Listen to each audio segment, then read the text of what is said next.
Boche Gold and Diamonds. Buy now, pay later. Shoranur railway സ്റ്റേഷനിലെ railway പാളങ്ങൾക്ക് സമീപത്തെ കാഴ്ച മറയ്ക്കുന്ന മരങ്ങൾ മുറിച്ചുമാറ്റി. ഇപ്പോൾ സ്റ്റേഷനിൽ നിന്ന് പാലക്കാട് തൃശൂർ ഭാഗത്തേക്ക് പോകുന്ന ട്രെയിനുകളിലെ ലോക്കോ പൈലറ്റുമാർക്ക് ദൂരക്കാഴ്ച ലഭിക്കും. മാത്രമല്ല പാലക്കാട് ഭാഗത്തു നിന്നും തൃശൂർ ഭാഗത്തേക്ക് നേരിട്ട് പോകുന്ന ട്രെയിനുകളുടെ ലോക്കോ പൈലറ്റിനും പാളത്തിലെ കാഴ്ചകൾ വ്യക്തമാകും. ഭാരതപ്പുഴയ്ക്ക് കുറുകെയുള്ള പാലത്തിന് മുകളിൽ ശുചീകരണത്തിനെത്തിയ 4 റെയിൽവേ താൽക്കാലിക തൊഴിലാളികൾ ട്രെയിൻ തട്ടി മരിച്ചിരുന്നു. ഇതിന്റെ പശ്ചാത്തലത്തിൽ ലോക്കോ പൈലറ്റുമാരുടെ കാഴ്ച മറയ്ക്കുന്നവയൊന്നും ഉണ്ടാകരുതെന്ന് സുരക്ഷാ വിഭാഗം നിർദ്ദേശം നൽകിയിരുന്നു. റെയിൽവേ കമ്മീഷൻ ഉൾപ്പെടെയുള്ളവർ പരിശോധനയും നടത്തി. ഇതിന്റെ ഭാഗമായാണ് റെയിൽ പാളങ്ങൾക്കരികിലെ മരങ്ങളും ചെടികളും പുൽക്കാടും വെട്ടിവൃത്തിയാക്കിയത്. ഇപ്പോൾ ത്രികോണാകൃതിയിലുള്ള റെയിൽവേ ജംഗ്ഷൻ കൃത്യമായി കാണാവുന്ന നിലയിൽ ശുചീകരിച്ചിട്ടുണ്ട്.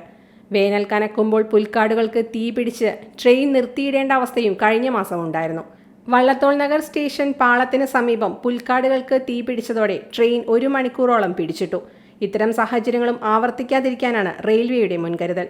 മാത്രമല്ല രാത്രി ട്രെയിനുകൾ ബി ക്യാബിനും സ്റ്റേഷനുമിടയിൽ വേഗത കുറച്ചു പോകുമ്പോൾ മോഷ്ടാക്കൾ ഉൾപ്പെടെ കാടുകളുടെ മറപറ്റി രക്ഷപ്പെടാറുണ്ട്.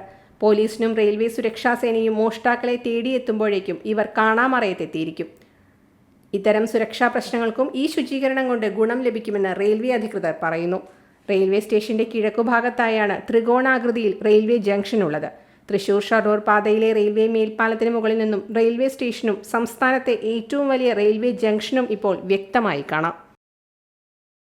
Time kids pre school, Mannannur road, Vaniyamkulam. .view news. കാഴ്ചകളാണ് ലോകം, കണ്ടു തുടങ്ങുക.